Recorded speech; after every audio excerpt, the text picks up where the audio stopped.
staying at home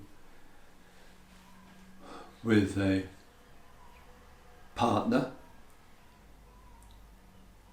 with a friend with whom you share your home, with a loved one, is an important area of mindfulness as well. And if two people are close together, day in and day out, in the same proximity, it's going to take quite a lot of care and mindfulness and mutual understanding in the relationship to each other. I have a couple of suggestions and proposals. The reason for giving them is, you may wish to apply, of course, but between the two of you, you can discuss some understanding. Otherwise, the vulnerability is getting on each other's nerves, feeling a lack of space, arguing, and a rather hostile, negative, frustrated atmosphere begins to develop between the two of you. You do not want to go down that road. The home, the place of living, would become intolerable. It will feel like a prison. So right from the early stages, right from today, going to take some sharing and exploration.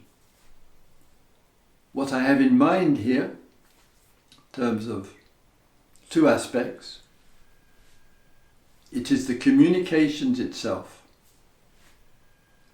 And secondly, it is the silences. What you say, whatever it is about, will have some impact and influence on the other. And maybe some stress and pressure. So in the communication and in the listening, a few points to bear in mind. One is, do not shout. Second, do not speak fast. Third, do not interrupt the other whenever she or he is speaking. 4, keep the body language rather quiet, so it's not agitated and aggressive. These things are practices. If you start speaking loud, even to the point of shouting, or you're interrupting the other, or whatever the reactivity is about, you catch yourself, take responsibility, apologize. Sorry, I was tense, I was agitated, and some of my negativity or blame or anger, whatever, spilt out over you. That's a mature human being. That's a human being who can say, yes, I'm going to take responsibility in my communication. It's important to verbalize your appreciations for the other. That may show itself in the word, it shows itself in the action for the other, it shows itself in touch, the hand holding, the touch on the shoulder, the hug. It's the partner, the making of love. All of which is caring and receptive and supportive towards the other. So the day is one of real mindfulness. Find out from the person you are with whatever his or her needs are. There are two things I want to propose. Both given to me by friends in recent years, which both have found have worked very well for them. It might work well for you. In this case, this was once a week, but you could do it every day, every other day, twice a week. You would sit down after a meal and share the experience of each other since their last meeting. So if it was once a week, over the last week. If it was 2 days ago, over the past 2 days.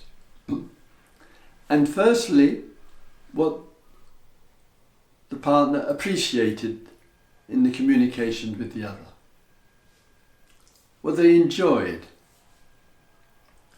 What they felt and remembered.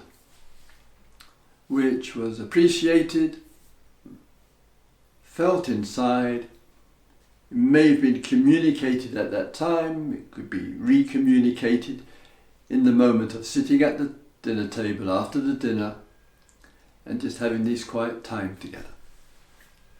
One also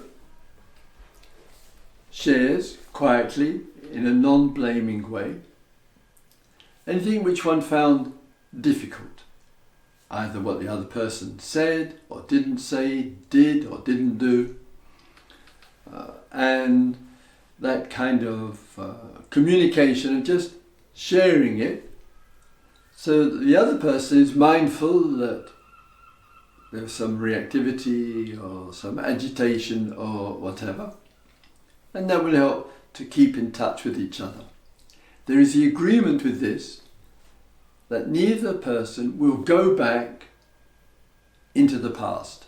This is important. So easy. Oh, you never, you always, why don't you? That aggressive attitude and agitation isn't helpful. So you keep quite strictly to the recent, what is recent to the present, as I say, a couple of days ago or a week ago. And you do that quite regularly. It's a regular check-in of appreciation and any areas which you feel you'd like the other person to understand, so you both can be mutually supportive. Explore that. The second, two friends, in this case partners, living together, decided once a week to have a totally silent day. First they thought it would be a bit weird and a bit strange, and it could be a bit detached or cold or whatever. And they agreed if there was something important, they would just write it down on a piece of paper.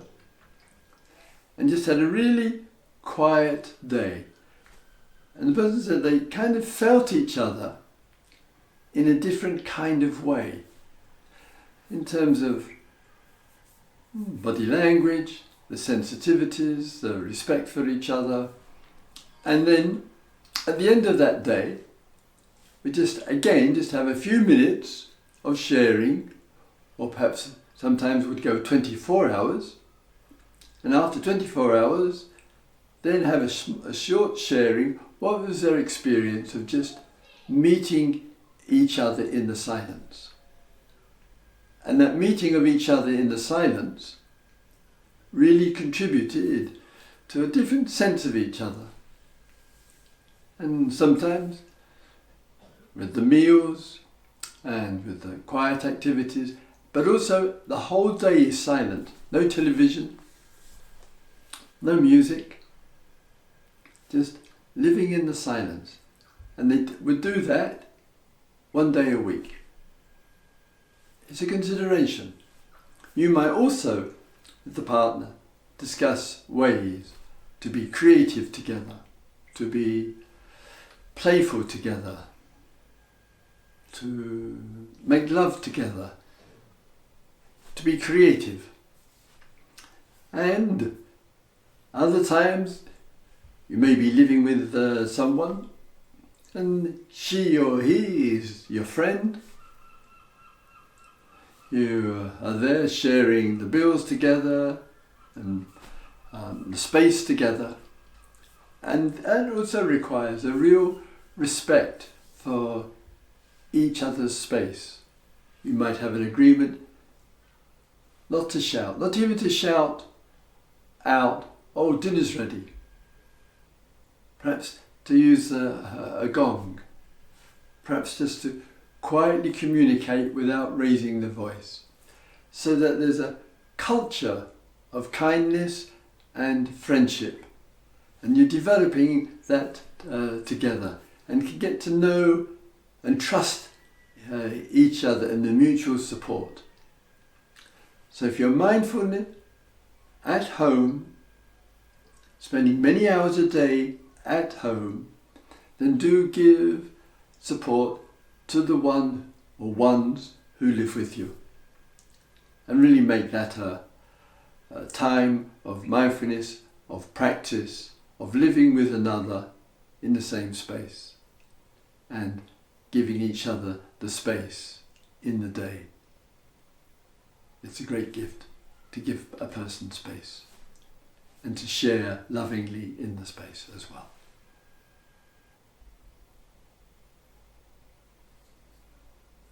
Thank you.